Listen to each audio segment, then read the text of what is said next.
The world doesn't create monsters, it forges them.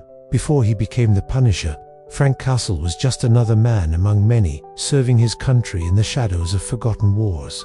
Born Francis Castiglione in the working-class neighborhoods of Queens, New York, Frank was raised on the rigid echoes of discipline, loyalty, and justice. The son of a World War II veteran, he learned early that pain was part of growing, and that evil thrives when good men stand idle.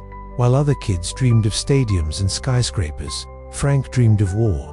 Not for glory or medals, but because he understood something others didn't. The world needed men willing to do what others wouldn't. It was inevitable. Frank enlisted in the United States Marine Corps and quickly rose through the ranks. He was a natural cold under pressure, unrelenting in battle, and brutally efficient. His training spanned reconnaissance, guerrilla warfare, demolitions, and close-quarters combat. But what truly set him apart was his ability to detach, to silence fear, to erase hesitation. His superiors saw more than a soldier. They saw a weapon. From the Middle East to Southeast Asia, Frank Castle became a ghost in the chaos, earning a reputation as a one-man army.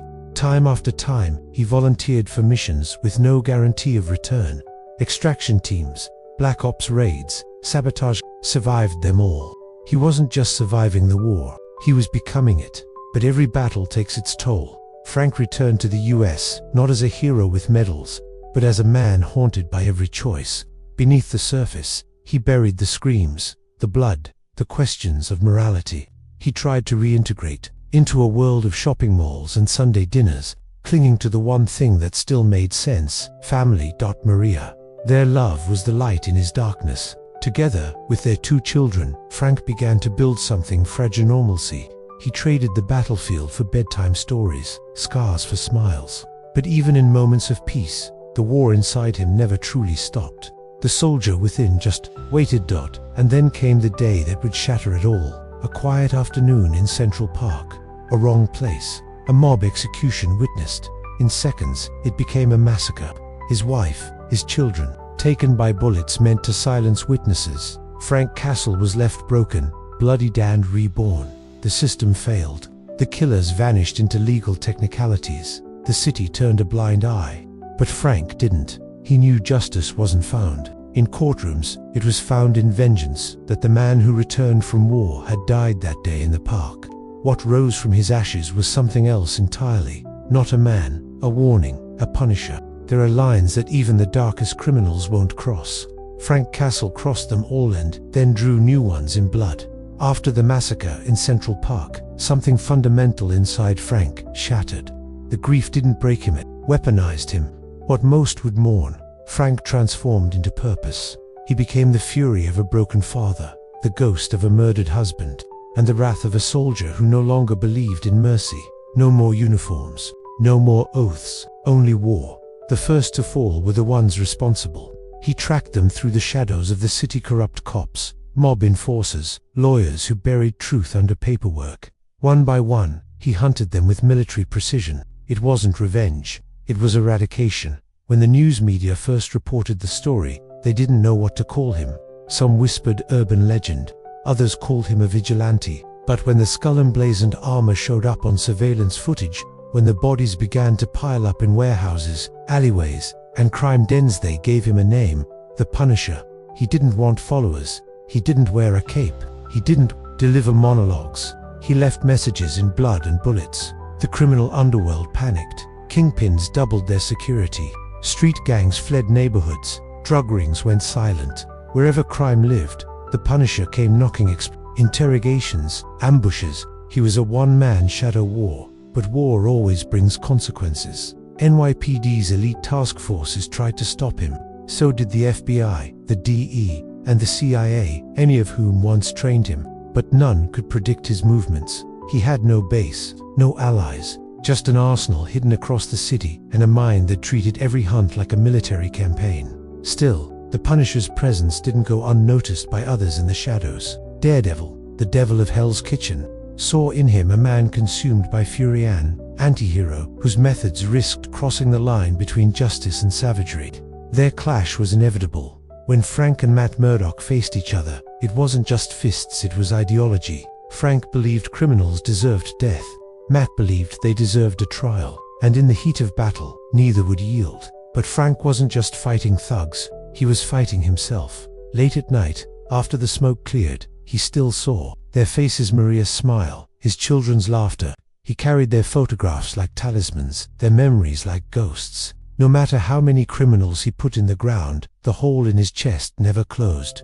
Yet, somehow, he pressed forward, because pain was fuel, because the war wasn't over, and because, somewhere deep down, a part of him hoped if he punished enough evil, maybe the weight of his family's loss would lessen. It never did. Soon, bigger enemies took notice. Wilson Fisk, the kingpin of New York, marked him for death.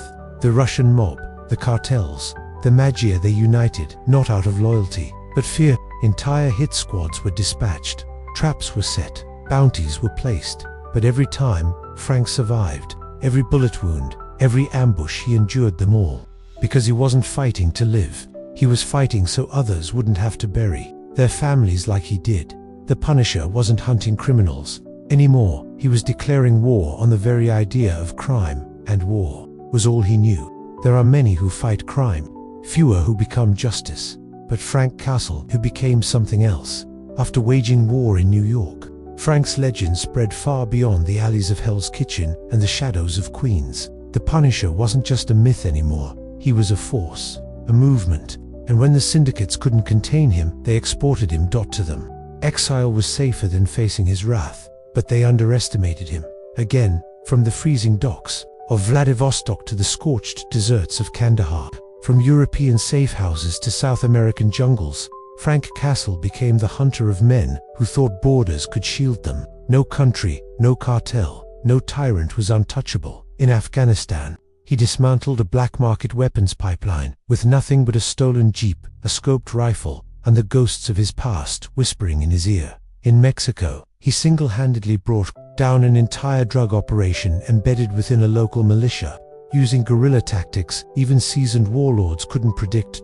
In Eastern Europe, he exposed a child trafficking ring that spanned 5 nations and burned it to the ground. Frank wasn't just killing criminals. He was waging a moral crusade with a sniper's patience and a demon's fury. But all this came at a cost. Every life taken pushed him further from the man he once was. He stopped seeing his own reflection, only the skull, scarred and bullet-riddled. Staring back in broken mirrors, he began hearing voices, his wife's, his children's, not in comfort, but judgment. Is this what we'd want you to become, Frank? Still, he pressed on, because in the fire of war, doubt was a weakness.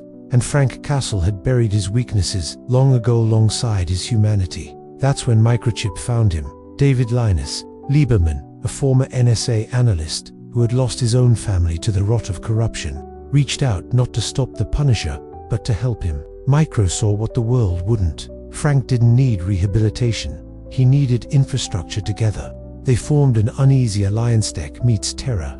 Micro unlocked the digital battlefield, hacked security grids, fed intelligence, tracked targets through satellites. Frank, in turn, brought the thunder, boots-on-ground justice delivered with ruthless precision. For the first time, the Punisher had a war room, a strategy, and a purpose that extended beyond vengeance. He wasn't just fighting for his family anymore. He was fighting for the families that still had a chance. Yet, not everyone saw him as a savior. In fact, most didn't the Avengers debated his existence. Captain America, once a fellow soldier, called him a soldier gone rogue. Black Widow called him useful in the right war. Others called him a villain, a mass murderer, a cautionary tale. But Frank didn't care.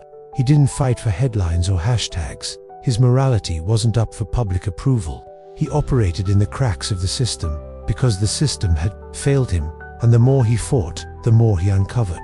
Corruption wasn't just in back alleys and gang dens, it was in boardrooms, inside agencies, hidden behind flags.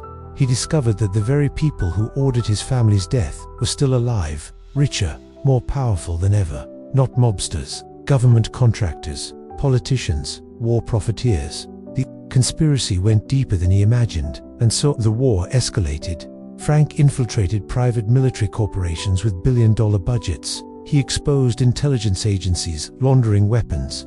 He crashed black market auctions for stolen tech, some of it alien in origin. He even crossed paths with Hydra remnants and made them pay the price in blood and fire. But with each step closer to truth, he strayed further from salvation. Frank Castle had no home, no rest, no peace. He slept with one eye open, one finger on the trigger, and the pain of his past wrapped around him like armor. He wasn't trying to live, he was trying to outlast the war inside him. There's a moment right before the final bullet is fired, where everything slows down. Frank Castle had seen it countless times. The breath before impact, the heartbeat between justice and death. But now, after decades of war, that moment was his dot. He had uncovered the full truth. The order to eliminate his family didn't just come from the mob. It had been sanctioned, buried in redacted documents, hidden under the guise of national security. His wife and children weren't just collateral, they were liabilities, witnesses to a laundering operation involving the CIA, a private military firm, and a senator on the rise. And now, all those names were on his list. One by one, he hunted them, not enraged but with absolute clarity. Frank Castle didn't see himself as a man anymore. He was retribution incarnate, a storm coming to collect a debt long overdue. The Punisher had never been more dangerous, but the world had changed. Superhero oversight was tighter, surveillance was absolute, and for every step he took, there were 10 new enemies behind the curtain. They tried to send heroes after him. Daredevil once begged him to stop before he lost the last fragments of his soul. Wolverine, a man equally soaked in blood, offered him a quiet cabin in Canada to die in peace. Frank refused. He told Logan, "Peace is for people with something to live for." The Shield, Black Files, labeled him a class threat. The Avengers debated whether he'd crossed the line into villainy. Even Nick Fury, who respected the necessity of grey operatives, warned him, "You're fighting a war with no end, Castle. One day, the war will consume you." But Frank had already accepted that fate. The final mission brought him to Washington, D.C., the beating heart of everything he hated. There, in a secured compound owned by Orion Tactical, he found the last piece of the puzzle. Senator Whitaker, the man who authorized the operation that killed Maria, Lisa, and Frank Jr. Castle didn't kill him immediately. He made him confess, on a lie, to the world. The senator's trembling voice admitted to corruption, arms trafficking, false flags, and the civilian casualties written off as regrettable necessities. Frank made him look into the camera. Then he whispered, "Now they know, now they see," and then, silence. The shot echoed like a closing chapter. Frank Castle didn't run. He stayed. Surrounded by law enforcement, he dropped his weapons, hands raised, chest heaving, but there would be no prison strong enough to hold him. Before transport, an explosion rocked the convoy. A black van extracted him. Inside, Microchip still watching, still loyal. Frank didn't thank him. He simply nodded. But something had changed. Frank disappeared after that night. No one knew where, no sightings, no whispers in the underworld. Some said he was killed. Others believed he was finally at peace. A few believed he had taken the war to places we couldn't see, to the deep web, to blacksite prisons, to the shadows behind governments. The Punisher became a legend, a warning dot in every corner of the world where injustice breeds. Criminals still wake in the dead of night, afraid they'll hear a boot on broken glass, or see a white skull in the dark, because Frank Castle lives in myth now, a man who lost everything, and gave the rest of his life to ensure no one else would. Frank Castle was never meant to be a superhero. He was a father, a husband, a soldier. But when the world took everything from him, he didn't break. He became something more, not a symbol of hope, but of consequence. In the world of gods, monsters, and capes, the Punisher remains one of the most feared and tragic figures ever to walk the line between justice and vengeance, because he didn't fight for glory. He fought because no one else would. And even if the war ends, the Punisher never rests.